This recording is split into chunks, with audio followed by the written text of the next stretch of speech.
Paz, meus amados. Bom dia. Seja bem-vindo ao nosso devocional.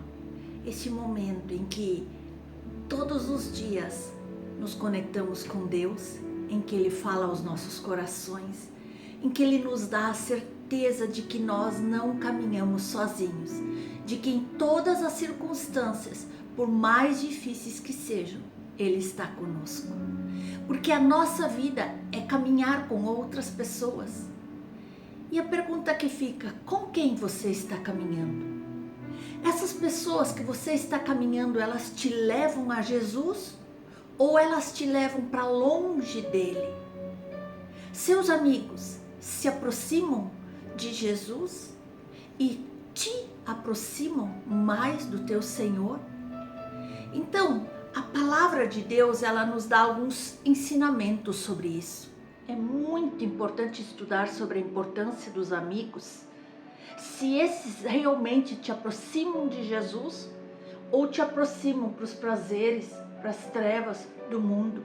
Porque nós podemos ver aqui em Marcos no capítulo 2, onde houve a cura de um paralítico em Cafarnaum, e no versículo 2 nós podemos ler que enquanto Jesus estava ali, muitos afluíram para ali, tantos que nem mesmo junto à porta eles achavam lugar.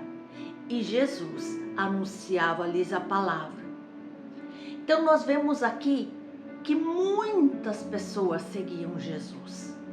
E o que nos é falado hoje, o Espírito Santo quer revelar aos nossos corações, é que eu e você precisamos ter do nosso lado pessoas que nos aproximam de Jesus. Aqui nós vemos que a simples notícia de Jesus estar naquele local causava um grande alvoroço naquela cidade onde ele estava. Infelizmente, muitas pessoas estavam ali ao lado do Senhor, não pelo que ele era, mas pelo que ele podia fazer. Milagres, curas. Nós vemos aqui que diz que eram tantas pessoas que nem mesmo junto à porta eles encontravam lugar. Todos queriam ver as atuações miraculosas de Jesus. É uma pena, irmãos, perceber que poucas pessoas dessa imensa multidão verdadeiramente foram transformados. Amados, eu e você que já temos um entendimento espiritual, nós precisamos fugir da tentação de uma satisfação passageira, transitória, em troca de uma alegria permanente.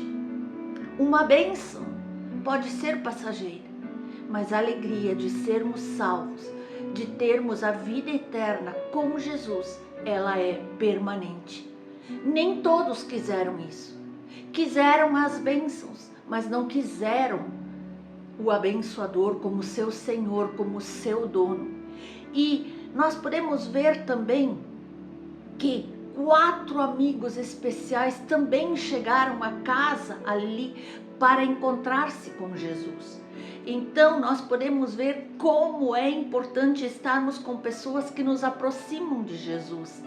E estes homens, eles não eram amigos comuns, eram amigos de verdade. Assim como fala em Provérbios 17, que em todo tempo ama o amigo e na angústia se faz o irmão.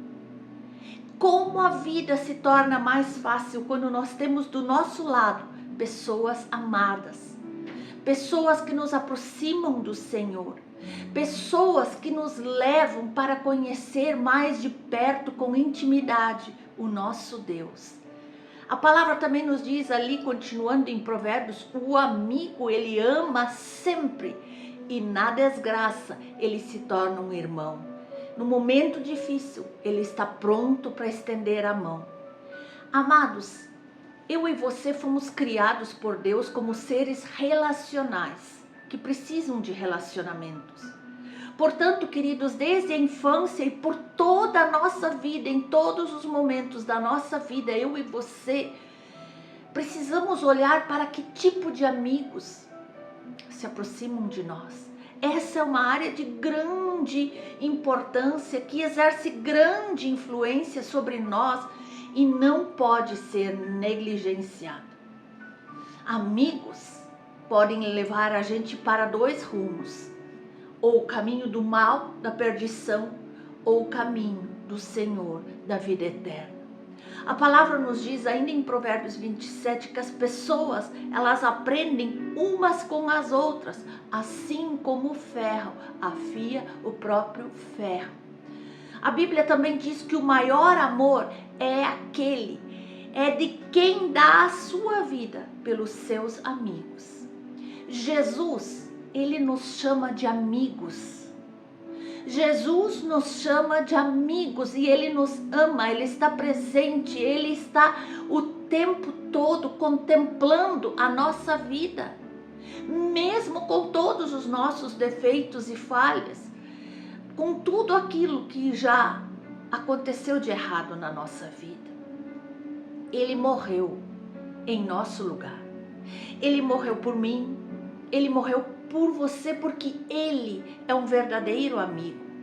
Ele quer te aproximar mais de Deus. E por causa do sacrifício de Jesus, nós podemos ser amigos de Deus. O pecado já não separa mais. O pecado já não separa mais de Deus aquele que é salvo através da cruz. E ele tem novamente amizade, relacionamento com Deus. Isso significa, meus queridos irmãos, que nós podemos ter um relacionamento de verdadeira intimidade, união e amor com Deus, o Supremo, o Soberano. Que privilégio! Que privilégio, meus irmãos, podermos ter o nosso relacionamento íntimo com Deus e contar para Ele tudo o que aflige nosso coração, as nossas incertezas do amanhã e também as nossas alegrias. Porque a palavra nos diz que o verdadeiro irmão, ele não mede esforços para ajudar na hora da necessidade. E ali você vê quantas pessoas foram ali porque dizem não podendo aproximar-se dele por causa da grande multidão. E diante dessa dificuldade, o que aqueles 4 amigos poderiam ter dito? Que pena! Você viu? Até que nós queríamos te ajudar, mas olha só quanta gente. É impossível, fica para a próxima. Mas acontece que não foi assim que aconteceu. Não foi assim que eles agiram. Eles foram em frente. E isso por meio de uma ideia revolucionária. Quem sabe uma das mais originais que nós vemos num contexto assim. Não viram dificuldades. Jesus é o maior incentivador de ideias originais. Dentre as coisas que Jesus poderia ter ressaltado quando o paralítico foi ali içado diante dele, ele poderia ter dito qualquer coisa ao paralítico, mas ele quis exaltar a fé daqueles amigos que o trouxeram para perto de Jesus. Ora, ao que parece, ali essa não seria a posição mais adequada que um líder religioso poderia tomar. Só que Jesus não veio com propostas de simplesmente se tornar um líder. Não, ele é amigo, ele é o nosso Salvador, ele é o Filho de Deus. E ele não se importava com a opinião dos líderes religiosos. Não, ele não queria saber a opinião daqueles que estavam ali presentes. Jesus simplesmente quis mostrar e exaltar a grande fé daquele paralítico. E ele disse, vendo-lhes a fé, Jesus disse ao paralítico, filho, os teus pecados estão perdoados.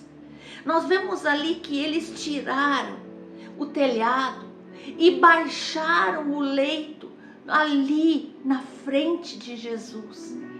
Que atitude revolucionária!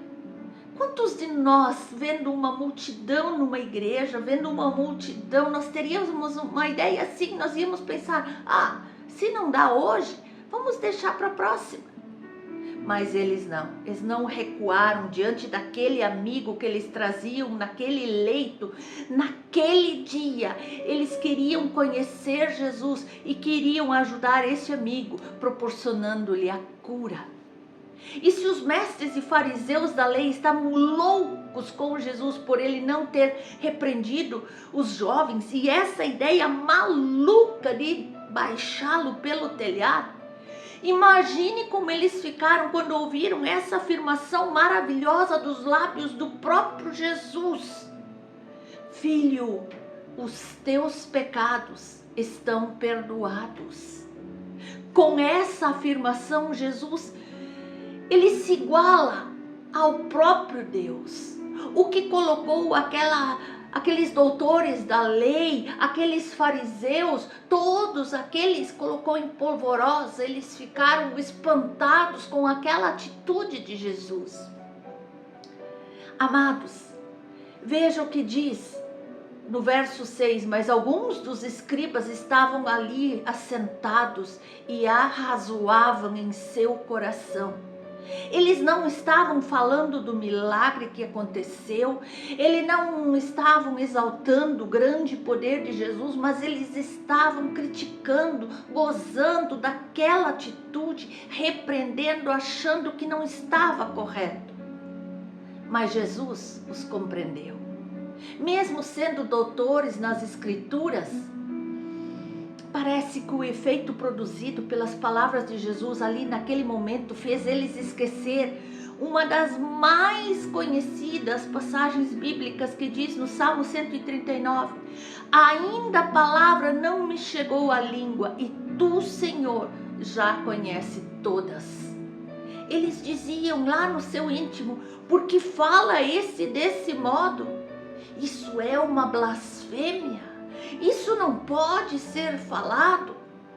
Pior que se Jesus de fato não fosse Deus, eles estariam corretos. Eles não conseguiram ter discernimento para ver que aquele era filho de Deus. Atentem para as palavras que eles dizem aqui no verso 7. Quem pode perdoar pecados senão um, que é Deus? Até aquele momento, eles não entenderam que ele era Deus. Apenas Deus pode perdoar pecados e, de acordo com o Salmo 139, apenas Deus tem o poder de sondar mentes e corações. Por isso eles ficaram tão confusos naquele momento. Por isso essas palavras pronunciadas por Jesus os deixou completamente angustiados, atônitos.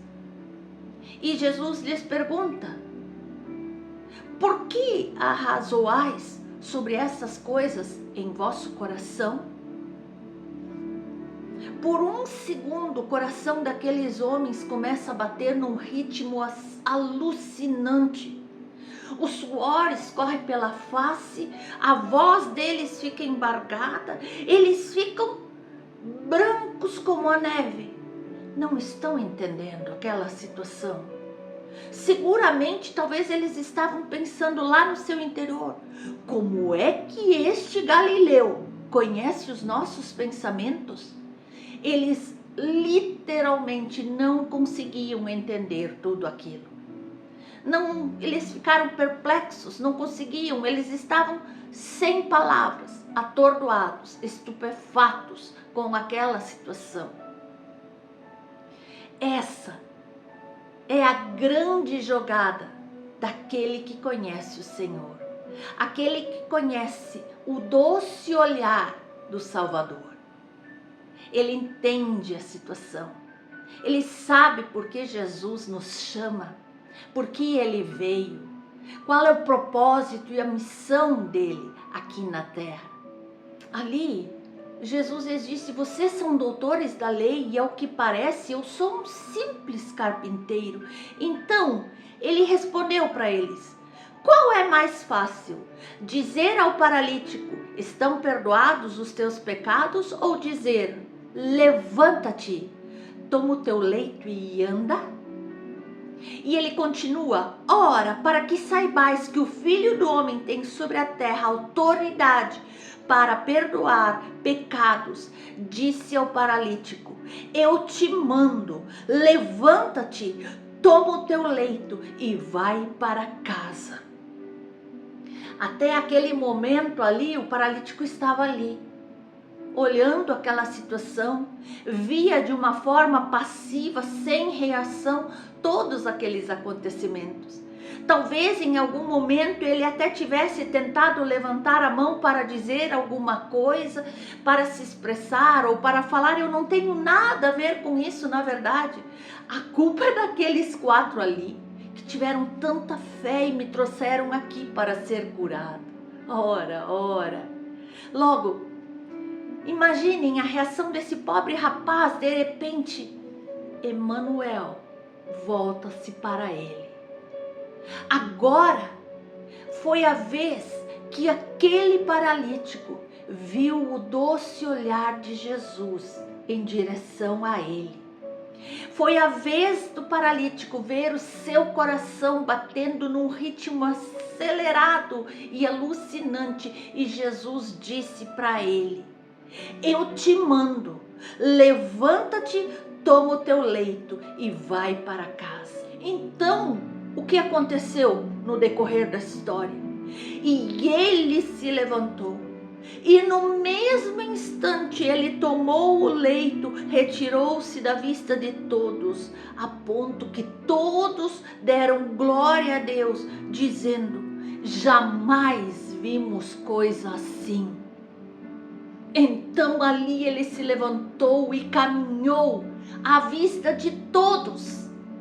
Seguramente a única coisa que ocorria aos intérpretes da lei, aqueles fariseus: não pode ser, isso não é possível. Eles não acreditavam no que eles estavam vendo, mas mesmo assim estavam com seus corações duros, porque não se renderam ao Senhor. Mas uma coisa me intriga: por que será que Jesus pediu para aquele ex-paralítico levar a maca? Ora, imagine uma cara daquelas pessoas quando viram o rapaz saindo de casa, com a velha cama às costas e dizendo: licença aí, deixa eu passar. E toda aquela multidão perguntando para ele como foi que ele fez isso. Ao que o ex-paralítico podia responder: esperem a sua vez. Veja que história fascinante.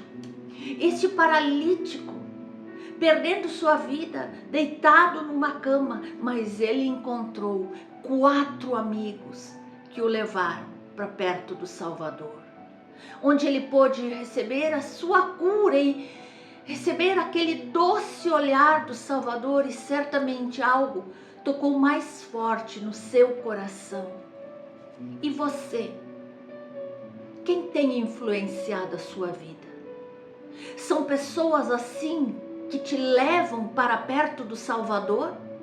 Ou são pessoas que na hora da aflição dizem: não tem mais jeito, nós temos que sair pelo mundo afora, aproveitar a vida?